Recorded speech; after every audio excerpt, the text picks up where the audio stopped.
છે આપણે દૂધીના ઢોકળા. દૂધીના ઢોકળા બનાવવા માટે આપણે દૂધીને પહેલાં ખમણી લઈશું સરખી રીતે.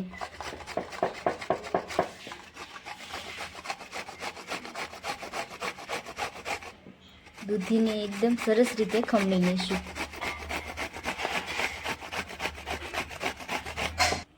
તમે જોઈ શકો છો દૂધી આપણી સરસ રીતે ખમણાઈ ગઈ છે. હવે આપણે ખમણેલી દૂધી લઈ લઈશું. 1 કપ ચણાનો લોટ એડ કરી દઈશું.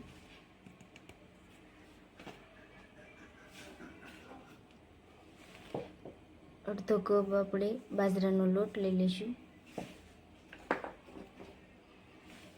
અડધો ઘઉંનો લોટ લઈ લઈશું. કોથમરી અને મરચાં છે બે મિક્સ છે એ નાખી દઈશું.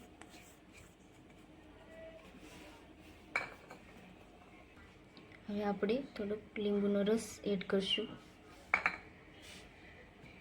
હવે આપણે એમાં મસાલા એડ કરશું. 1 ચમચી હળદર, 1 ચમચી ધાણા જીરું, અડધી ચમચી ગરમ મસાલો, સ્વાદ પ્રમાણે મીઠું,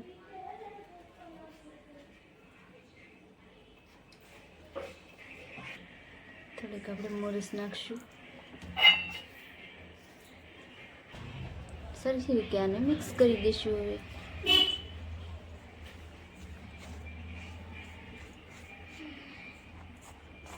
લોટ આપણું મિક્સ થઈ જશે. હવે થોડુંક આપણે તેલ એડ કરશું.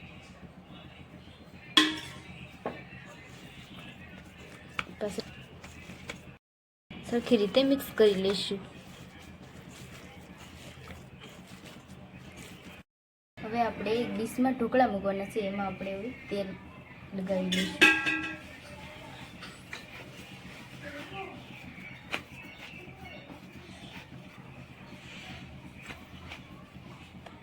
હવે આ લોટ છે એને આપણે રોલ કરીને ડીશમાં મૂકી દઈશું.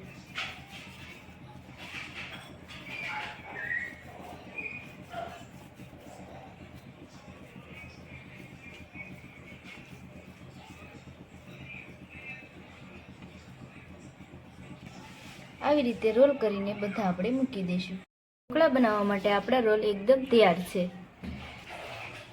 ઢોકળિયામાં આપણે પાણી ને લીંબુ લઈ લીધું છે. લીંબુ નાખવાથી આપણું પાણી બહાર ના આવે. આપણે જે ઢોકળાના રોલ તૈયાર કર્યા છે એ આપણે હવે સળવા મૂકી દઈશું.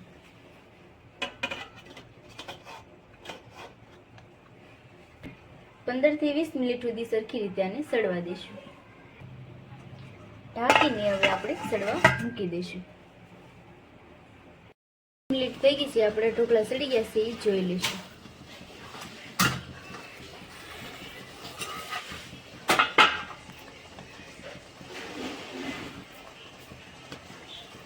આપણા ઢોકળા એકદમ સળીને તૈયાર છે.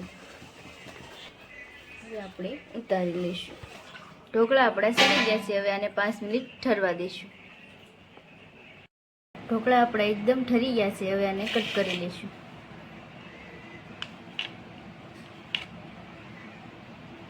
એકદમ સરસ રીતે આને કટ કરી લઈશું.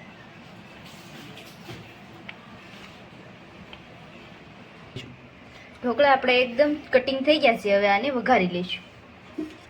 વઘારવા માટે આપણે 1 પાવડું તેલ લઈ લઈશું. 2 પાવડા તેલ લીધા છે.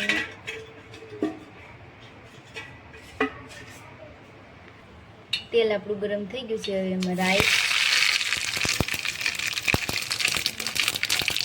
તલ,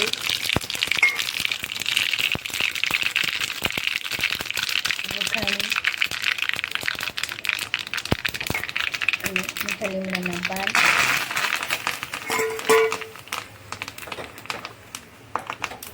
હવે આપણે આમ નાખી દઈશું.